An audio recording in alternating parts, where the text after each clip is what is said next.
A common difficulty encountered in the tablet pressing process in pharmaceutical manufacturing is how to achieve fast switching between single-layer and double-layer tablets. Canaan Tablet Press provides a professional answer.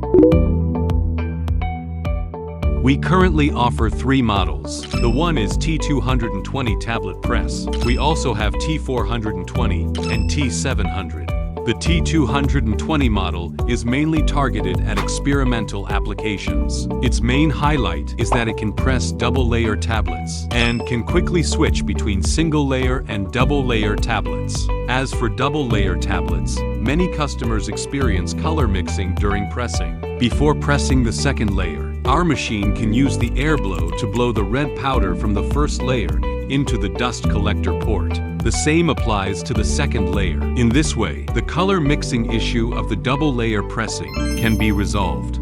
Canaan presents its full range of models, delivering more intelligent and efficient tablet pressing solutions. With a deep focus in the pharmaceutical equipment field, we are committed to helping customers overcome R&D and production bottlenecks through innovative technologies.